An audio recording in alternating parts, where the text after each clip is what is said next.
Graphics. Racing game graphics. In the past, racing games actually used to stand first and foremost for technical advancements in video games and tech. It used to be the one genre that really pushed what consoles were capable of to its absolute limits, and usually for the most part were graphical showcases of what could be possible on a graphical level. And I think over time this has become less and less the case. I feel like these days it's more like the linear adventure combat focused games that usually are kind of for that, as well as some like select open world games like Cyberpunk. Now that's not to say racing games don't look good anymore. I just don't think they have the status anymore as like the de facto genre to showcase, highlight and push graphics to their absolute limits anymore. But I still wanted to talk about graphics in racing games because it is still, despite that, a really heated and seemingly important topic whenever a new game comes out. Like if a new racing game comes out, it either has the best graphics of all time or it gets called a mobile game. There's no in between. Like a racing game having mobile game graphics is probably the most common way I've seen a game get criticized, pretty much. So let's talk about what racing games actually have the best graphics. Now this is a difficult topic to really just get a de facto answer to, because there's just so many aspects to graphics. You might have completely different preferences to what you actually want a game to look like. Like, do you only care about the most realistic graphics? Like, does it need to be as close to photorealism as possible? Or do you care more about what a game could potentially look like for example, better than real life with, you know, more interesting effects, much better colors than you would see outside? You know, it's kind of like a difficult topic to answer. So I didn't really pick one de facto game for this video, but I'm gonna just cover a bunch of bases. I'm gonna name a bunch of games that I think do one thing the best in their class. Like they're basically the best in their class for like each in certain criteria that I could come up with when it comes to graphics. And so, unsurprisingly, my first pick for which game could have the best graphics is Gran Turismo 7. And it is particularly for photorealism, because not only does the lighting need to look right for photorealism to like be achieved, but also the details. And I think when it comes to just details on the track, and especially on the cars, this game does it better than any of them. I think on the PS5 Pro, this game also received some upgrades so that ray tracing is actually properly implemented in the races, which you can see here. But yeah, lighting and colors generally look pretty good on this, as well as like all of the details, which I'm gonna be honest, like unless you are driving in a first-person perspective and you're just cruising around, you wouldn't really notice all that much. And unfortunately, it has kind of slowed down progress on updates and adding new cars into the game. Like, for example, with Gran Turismo 7, each monthly update would give you like anywhere between 6 and 8 cars. These days, it's more like 3, maybe 4 if you're lucky. So this kind of like absolutely meticulous attention to detail did come at a cost.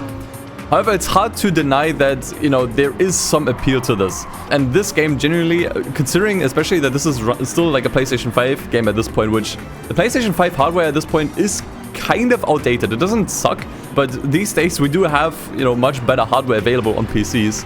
So the fact that the game still looks better than a lot of games that release on PC nowadays is definitely a bit of a statement, and I think it is something that is true for Gran Turismo as a series in general. Like they always manage to push or to punch way above their weight when it just comes to graphics and what these games look like and what they can actually pull off on the hardware that they're running on.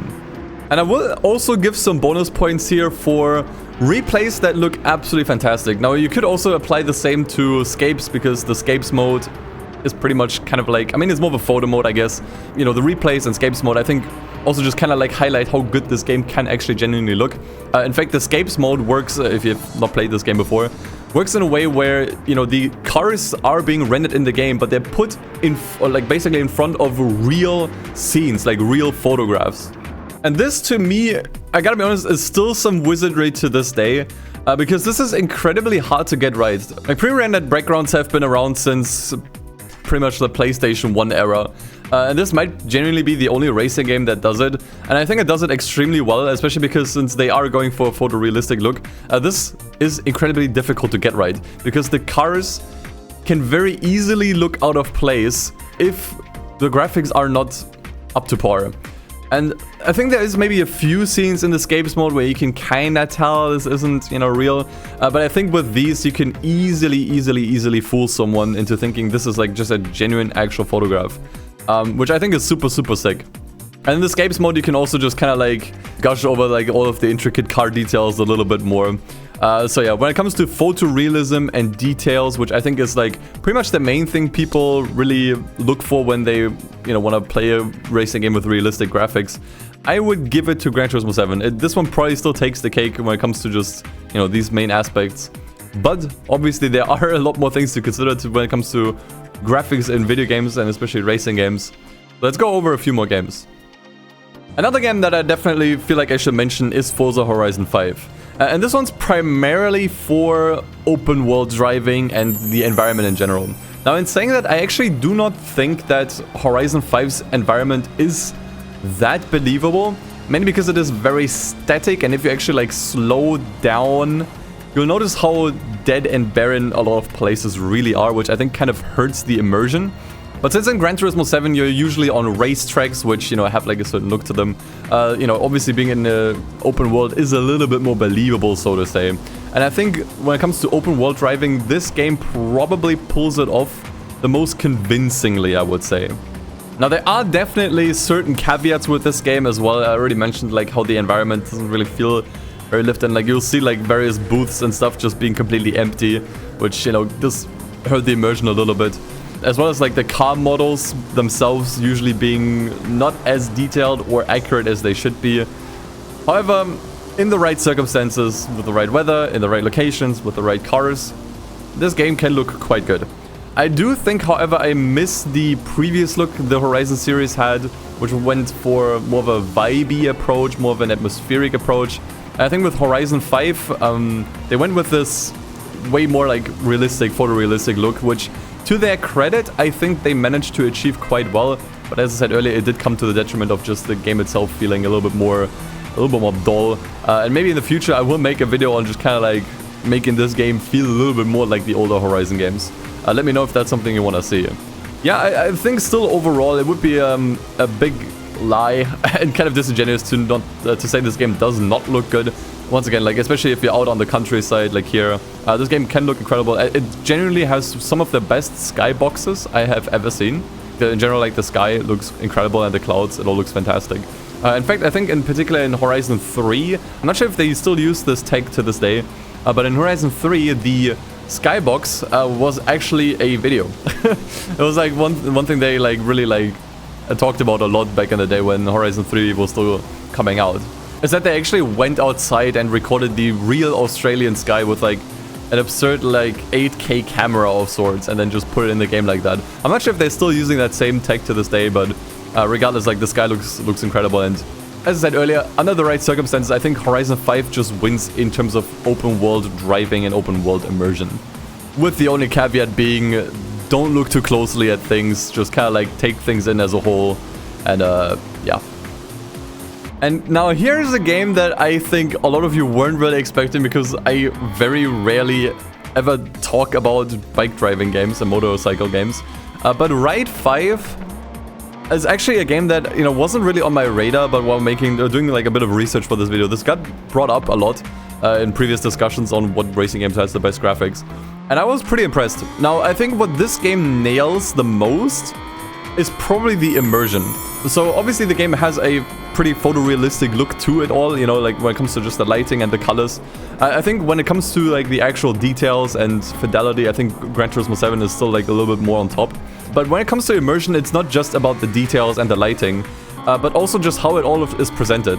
So in this game you have what I would consider just to be a straight up GoPro camera. So this game pulls off the head movements that you would have and how it would actually look like and feel to be on a bike. It pulls it off incredibly well. And in particular, I would even say like this game pulls off a first-person perspective better than any other racing game that I've seen. So in a lot of other racing games, the first-person camera is very static and doesn't really feel like the kind of view you would have while you are in a vehicle. Especially, like, I feel like oftentimes it's way too close to the steering wheel. This is something that I think a lot of sims, I think maybe even intentionally get wrong to just make the game a little bit more easy to drive in. But this is actually what, to me, from like real life footage that I've seen online, being on a bike actually looks and feels like. So when it comes to immersion, I think Ride 5 is actually incredible. If you just want to really feel like you're actually driving a bike, you know, and you're going like insane speeds, I think this one pulls it off probably better than any car racing game I've ever seen. So yeah, definitely surprising addition here, and I'm very, very impressed. Now, all the games we looked at before were pretty new, that came out within like the last 5 years or so. So here's a game that actually came out over 10 years ago. So this is Drive Club, and unsurprisingly, it absolutely deserves a mention here. And the reason why I picked this one in particular is obviously for the weather effects. I don't think there's a single racing game that came out since then that does weather effects better than this one. Even something like Gran Turismo 7, I feel like has very flat weather effects. Like when it's raining, like the rain droplets on the windscreen don't really look super convincing. This game does it the best still to this day. Because I'm not sure if this is actually physics-based, like if the raindrops on the windshield are actually physics-based, but they actually move based on the G-forces, right? Like depending on where the car is currently going and where the weight is going. Like you can see here in this left-hand corner here that the rain is just moving to the right.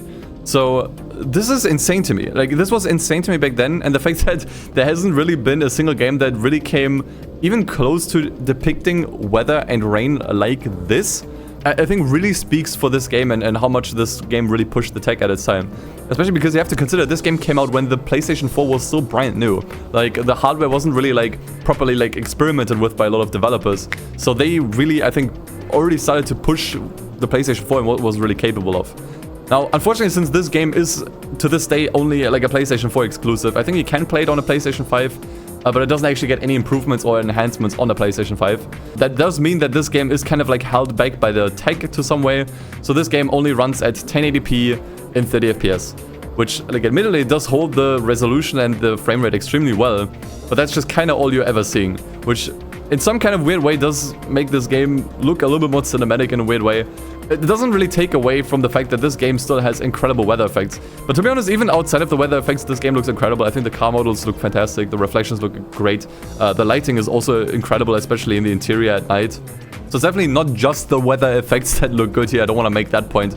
But the reason why I want to include this is because it does weather effects better than any racing game I've seen since then, which is incredible, considering the age of the game. So yeah, Drive Club holds up tremendously well, and I think will only ever age better as time goes on, as more and more racing games fail to just kind of like match Drive Club in terms of effects, which is a little bit sad, but I think really we should kind of just look at it from a way of just appreciating Drive Club more and what it was able to do. Now with this next entry, I am cheating a little bit. So this is Assetto Corsa with some kind of mods. I actually have no idea which ones. But Assetto Corsa with mods can look absolutely incredible, and it is unbelievable that this is still a 2014 game that just has like a bunch of mods slapped over it. I would argue that Assetto Corsa probably has the best modding community, or maybe not the community itself, but the best wealth of mods, and how much they actually managed to transform and really push the game forward to the point where this game on a visual level can still keep up with a lot of games that come out today. Now, since this game does require mods to really like be considered as one of the best looking racing games ever made, it does also mean that it really depends on what kind of mods you are actually using, and there are undoubtedly mods out there that make this game look absolutely terrible. So why am I still including this? Isn't this just cheating if I'm also including mods?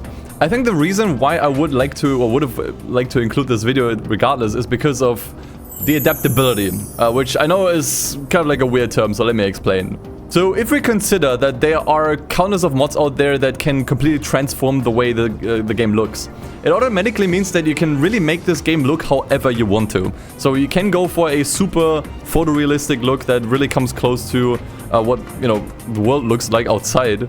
But you can also go for a different approach that's a lot more cinematic, you know, or maybe a little bit more gritty and whatever. There's just so many filters and mods out there that completely transform the visuals of the game, that I think this is the game that I think you should really get and mainly play if you really enjoy making photos. right? Like, obviously, like, you know, photo modes and taking photos in games and graphics go kind of hand in hand. You don't really need a photo mode in a game that just looks terrible. And if you are someone who really likes to enjoy taking photos in racing games, I think there is hardly a game better than Assetto Corsa out there, because you can really tweak everything about this game to your liking to make sure that you can take photos that you really enjoy and you are really proud of. Not to mention that there's also a bunch of tracks out there, a bunch of cars out there, so you can really just make photos of anything you desire. So when it comes to like virtual photography, I would say there's nothing that beats Assetto Corsa. But when it comes to gameplay, it's a bit of a mixed bag. You know, a lot of things in this game also just really did not age well, and you can't really fix with mods. Especially some of the custom tracks that you can download via mods can look fairly low detail. Same with the car model. So it really just depends on what content you're putting into the game, how you're tweaking things. It's really all down to you to make all these decisions. Now, we've talked a lot about realism and photorealism. However, that's obviously not the only kind of look you can go for. And I think when we talk about graphics and what game has the best graphics, there is an argument to be made for a game actually having better graphics if it manages to look better than real life. Which is, I think, also kind of where the trend is going with video game graphics in general. So if I look at games like, for example, Cyberpunk, or like the most recently released Ghost of Yotai, I think these games really attempt to look better than real life. Like larger than life in a way almost, with more over-the-top lighting, more over-the-top environmental effects that you wouldn't really see in real life. And I think Need for Speed Rivals was the first one to, I think, really attempt this, and I think they nailed it. So the environment, like I've talked about this already in a previous video, but there's always movement in the environment. Like, nothing here is ever static. There's always leaves blowing through the wind. Something is always animated. Something is always moving in this game. And especially like all of the colors, they look... It just has this like particular look to it. It's hard to really explain, but like cinematic is probably the word that I'm looking for. The game does look very, very cinematic, and to some people, a cinematic look where it's like super over the top and larger than life could actually be preferable and look better to some people than just photorealism, because photorealism can also just be fairly dull and static, because let's be honest, the real world doesn't always look great, okay? And I think to that extent, Need for Speed Rivals does look more visually appealing than a lot of modern photorealistic games, some that I even showcased in this video. And the fact that this came out in 2013 is also incredibly impressive. And I would still argue that Need for Speed Rivals probably has the most alive, most lively, I guess, map out of pretty much almost any racing game out there. And still looks incredible to this day. And obviously in that context, I also have to mention Need for Speed 2015. Now, once again, like 2015 is also falls under the same umbrella. I'm not mentioning this as like a different thing. I want to group this together with Rivals. The thing with Need for Speed 2015 is it doesn't really have the same strengths that Rivals had. So earlier I did praise Need for Speed Rivals for having a very lively map. I think one of the biggest downgrades with 2015 was that the map is a lot more static, a lot more empty. But what they did make it up for is in just atmosphere and vibes. And I think like this is really the main reason why this game, despite all of its numerous flaws, is still so beloved to this day and still played by a bunch of people. Is because it manages to really feel like a movie in a lot of ways. It manages to capture this nighttime driving atmosphere better than arguably any racing game out there. And so for that reason, if you are someone who, when it comes to graphics, heavily prefer and prioritize driving atmosphere over just plain realism, I think 2015 still takes the cake in that regard. It's like one of the few things that this game really, really nails extremely hard. Now next I want to talk about this one, and you might ask, what is this game doing here? This is a 20-year-old game, or how does this look in any way better than any of the games we looked at before? And it's because, when we talk about what racing game actually has the best graphics, I think there's also a point to be made about which racing game had the best graphics for its time. So what you can see here is Gran Turismo 3, and obviously Gran Turismo 3 does not necessarily look better in any capacity than any game that comes out these days, because, this was running on 2000 tech, right?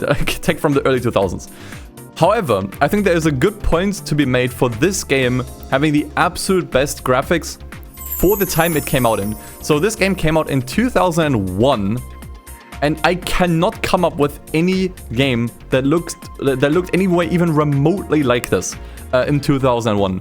Even if you just go back 1 year to the year 2000, you have games like, I think like, Midnight Club. I'm not sure if that came out in 2000 or 2001 as well. But the first Midnight Club, you have games like, I think Driver 2 came out in 1999. Need for Speed Porsche came out in the year prior. And all of these games look significantly less impactful and impressive than Gran Turismo 3. Like, the jump from these games and from 2000 to this game was absolutely insane. It was like the first game, the first racing game where I think genuinely people really thought, okay, it cannot look better than this. This looks like real life. There are no compromises here. Which, I still think to this day, this game looks incredible. Like, something about the reflections and the environment, the shadows, it does hold up extremely well. Admittedly, with the footage that I'm showing here, we are cheating a little bit since this is running on an emulator with, I think, boosted colors a little bit as well. But all of the textures are still the same, and generally you can't really improve the graphics on an emulator to that degree. So, for the most part, this is what the game actually looks like. And for a game from 2001, like, god damn, dude, I cannot come up with any racing game from that time, or even from after this, that still holds up to this day, holds up this well. So, I think for the title of Best Graphics, for its time, for the time it released in, I think Gran Turismo 3 had the absolute best one. I think we have not seen a game push the limits as much as this game ever since. This was a complete and utter revolution for video game graphics when the time this came out in, and I think still holds up extremely well to this day. Now lastly, I want to give an honorable mention for the latest Formula 1 game, at least at the time when this video came out, which is F1 25. So this game does look quite good, as you can see here, but I'm not sure where I should rank this. It doesn't really have the same level of photorealism as the GT7, and also just in terms of all the other aspects that we talked about, like weather effects, it doesn't quite hold up. But overall, it still looks incredibly good especially during the right circumstances. So if you have a race like this, you're in the cockpit, it's nighttime, there's a lot of lighting or light going on the track, and it is raining, this game can look incredible. So this game, as opposed to all of the other games we talked about, actually does use the newest tech. So this game does have path tracing, and I think under the right circumstances, you can tell. Especially like if you look at, the environment, like, not the environment, actually the cockpit. The way the gloves look and, the way the shadows just kind of work, you can definitely tell that this is path traced. And I think path tracing, I think for racing games, doesn't really matter as much as for other games, because you're just blitzing past everything. However, it does help to bring just this little extra bit of percentage, so to say, to the game's visuals, especially if you're driving in the cockpit view. However, unfortunately, and this is why I only want to give this an honorable mention and not any title in particular, is because there are just things about this game that don't look great. So, as I talked about earlier with path tracing, I did actually play the game a decent bit with path tracing enabled. And unfortunately, the path tracing implementation in this game is quite broken. There's a lot of stuff that does not look right if you enable path tracing, especially shadows will just kind of pop up 10 meters in front of you. And sometimes shadows will also just break completely, there will not be any shadows underneath the cars if you have path tracing enabled. So it is kind of broken. And also what you can see here especially is that the rain on the cars is just a static texture, and it just looks terrible. So especially if we looked at even Need for Speed Rivals, which I showcased earlier. In Need for Speed Rivals, the cars are pretty much always wet, no matter what. But it is actually animated. So the rain or the water just kind of falls behind or falls off the car pretty much if you're moving fast. In this game, as you can see, all the raindrops on the car, they do not move. Not even an inch. It's just a flat static texture. And I think it just really, really, really drags down the game's visuals and the immersion a ton. Especially once you notice it. So I want to still mention this game because under the right circumstances, it can look genuinely incredible.